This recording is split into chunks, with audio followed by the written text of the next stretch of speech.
Assalamualaikum warahmatullahi wabarakatuh. Selamat siang teman-teman.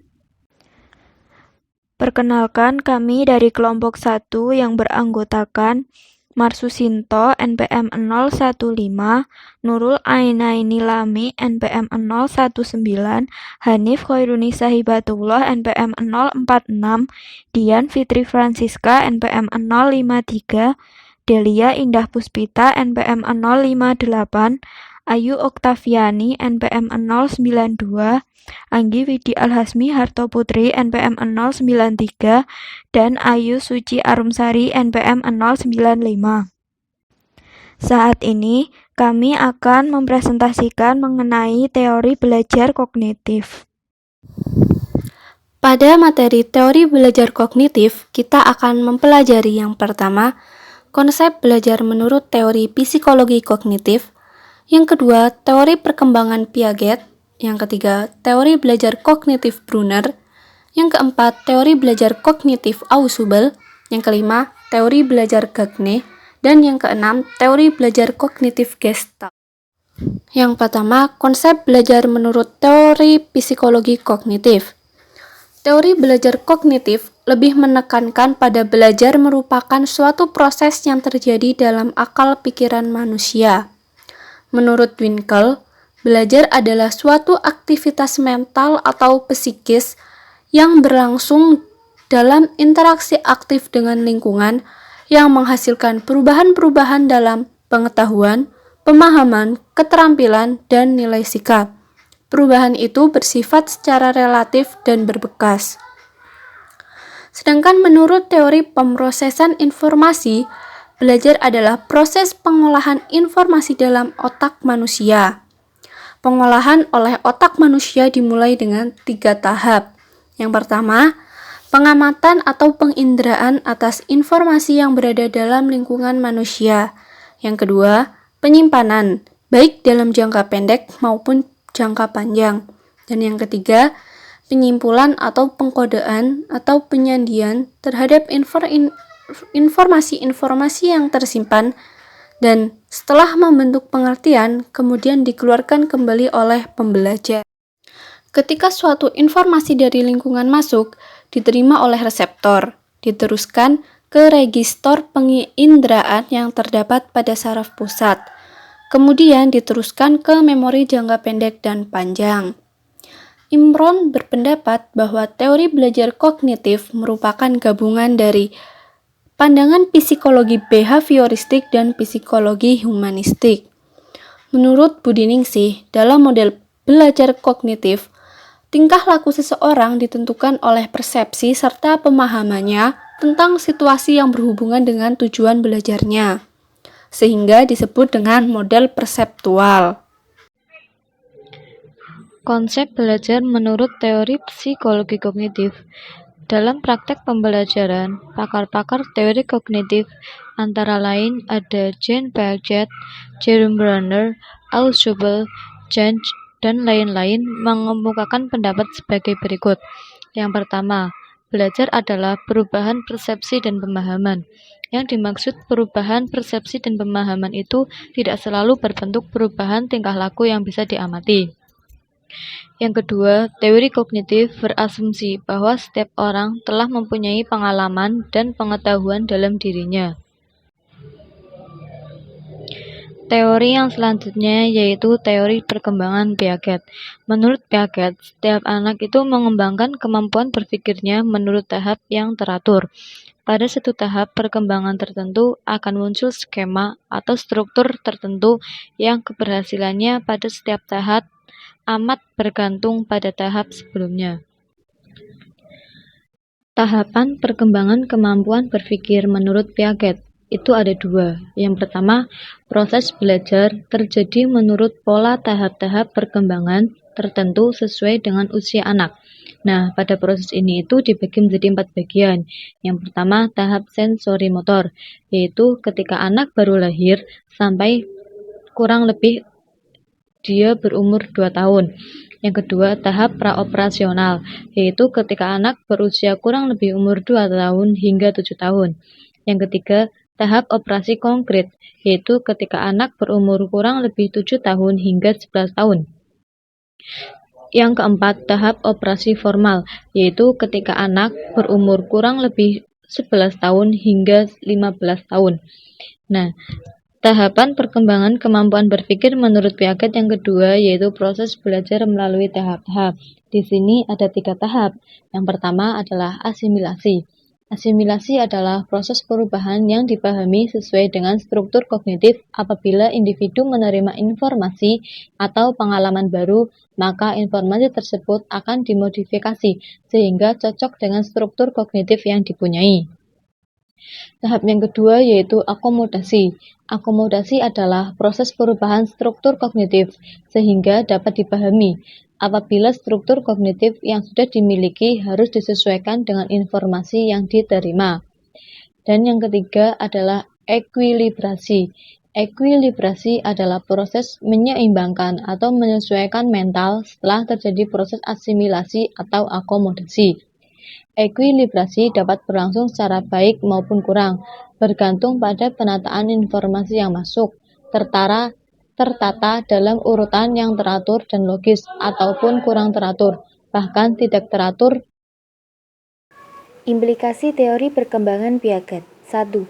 Bahasa dan cara berpikir anak berbeda dengan orang dewasa. Kedua, anak-anak akan belajar lebih baik apabila dapat menghadapi lingkungan dengan baik.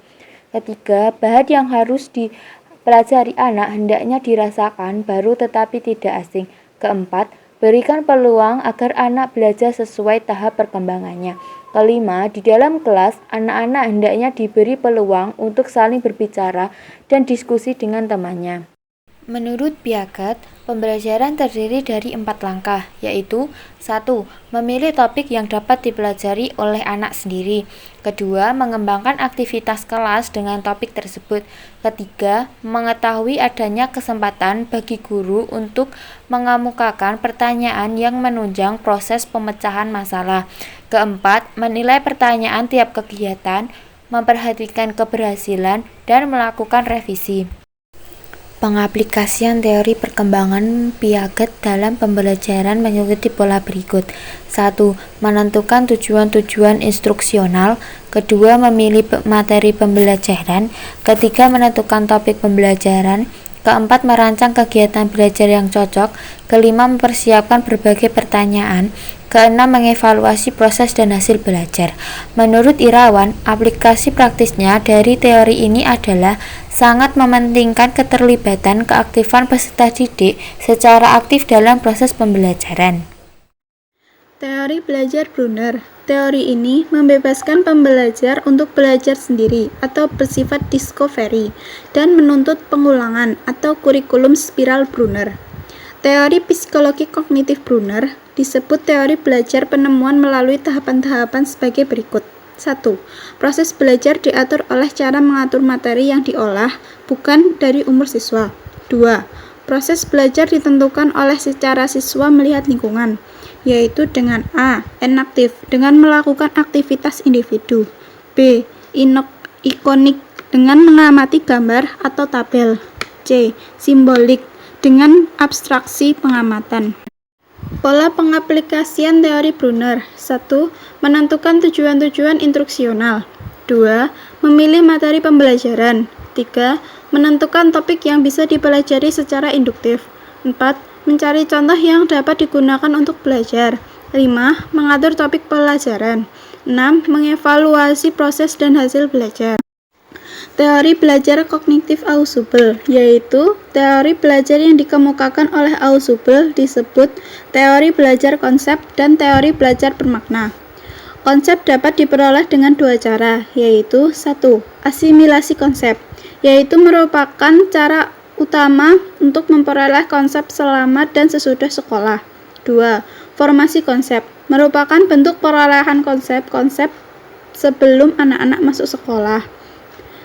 Menurut David P. Ausubel, dalam Sutomo 2015, ada 2 jenis belajar. 1. Belajar bermakna.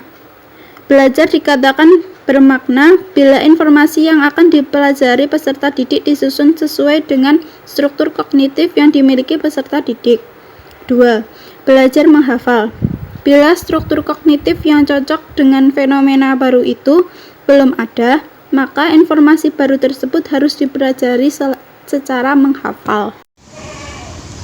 Terdapat dua proses belajar menurut Ausubel. Yang pertama adalah proses belajar terjadi bila siswa mampu mengasimilasikan pengetahuan yang dia miliki dengan pengetahuan yang baru. Yang kedua, proses belajar terjadi melalui 3 tahap. Yang pertama, memperhatikan stimulus yang diberikan. Yang kedua, memahami makna stimulus. Dan yang terakhir, menyimpan dan menggunakan informasi yang sudah diketahui. Nah, faktor utama yang mempengaruhi belajar bermakna menurut Ausubel adalah struktur kognitif yang ada, stabilitas dan kejelasan pengetahuan dalam suatu bidang studi tertentu pada waktu tertentu. Secara umum, aplikasi teori Ausubel dalam praktek proses pembelajaran sebagai berikut. Yang pertama, menentukan tujuan-tujuan instruksional. Yang kedua, mengukur kesiapan siswa. Yang ketiga, memilih materi pelajaran dan mengaturnya dalam bentuk penyajian konsep-konsep kunci. Yang keempat, mengidentifikasi prinsip-prinsip yang harus dikuasai siswa dari materi tersebut. Yang kelima, menyajikan suatu pandangan secara menyeluruh tentang apa yang harus dipelajari. Yang keenam, membuat dan menggunakan advanced organizer. Dan yang ketujuh, mengajar siswa memahami konsep-konsep dan prinsip yang sudah ditentukan dengan memberi fokus. Berikut teori belajar kognitif Gagne. Gagne berpendapat bahwa belajar dipengaruhi oleh pertumbuhan dan lingkungan. Namun, yang paling besar pengaruhnya adalah lingkungan individu seseorang.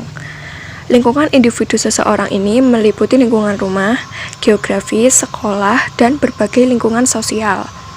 Menurut Gagne, ada 3 elemen belajar, yaitu individu yang belajar, situasi stimulus, dan responden yang melaksanakan aksi sebagai akibat dari seseorang. Dalam teori belajar kognitif Gagne, ada 8 tipe belajar, yaitu yang pertama, tipe belajar tanda atau signal learning.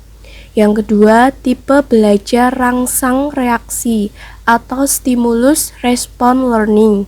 Yang ketiga, tipe belajar berangkai atau chaining learning. Yang keempat, tipe belajar asosiasi verbal atau verbal association learning. Yang kelima, tipe belajar membedakan atau discrimination learning. Yang keenam, tipe belajar konsep atau concept learning. Yang ketujuh, tipe belajar kaidah atau rule learning. Yang kedelapan, tipe belajar pemecahan masalah atau problem solving. Adapun fase-fase atau kejadian belajar menurut Gagne, yaitu yang pertama fase motivasi, kedua fase pengenalan, ketiga fase perolehan, keempat fase retensi, kelima fase pemanggilan atau recall, keenam fase generalisasi atau transfer informasi pada situasi-situasi baru, merupakan fase kritis dalam belajar. Yang ketujuh, fase penampilan, dan yang terakhir fase umpan balik. Menurut Gagne juga ada 4 fase dalam proses belajar yang berlaku bagi semua tipe belajar, yaitu fase penerimaan, fase penguasaan, fase pengendapan, fase pengungkapan kembali. Selain itu, ada 5 hasil belajar menurut Gagne, yaitu yang pertama, keterampilan intelektual atau pengetahuan prosedural. Yang kedua, strategi kognitif. Yang ketiga, informasi verbal. Yang keempat, kemampuan motorik. Dan yang kelima, sikap-sikap. Lalu, menurut Gagne, belajar tidak terjadi secara alamiah, tetapi dipengaruhi oleh 1. Kondisi internal atau kesiapan prerequisite.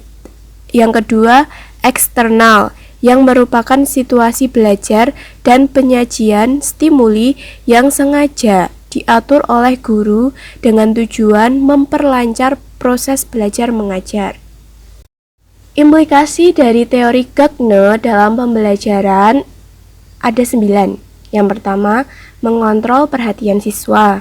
Yang kedua, memberikan informasi kepada siswa mengenai hasil belajar yang diharapkan guru. Yang ketiga, merangsang dan meningkatkan kembali kemampuan siswa. Yang keempat, penyajian stimuli yang tidak bisa dipisahkan dari tugas belajar. Yang kelima, memberi bimbingan belajar. Yang keenam, memberi umpan balik.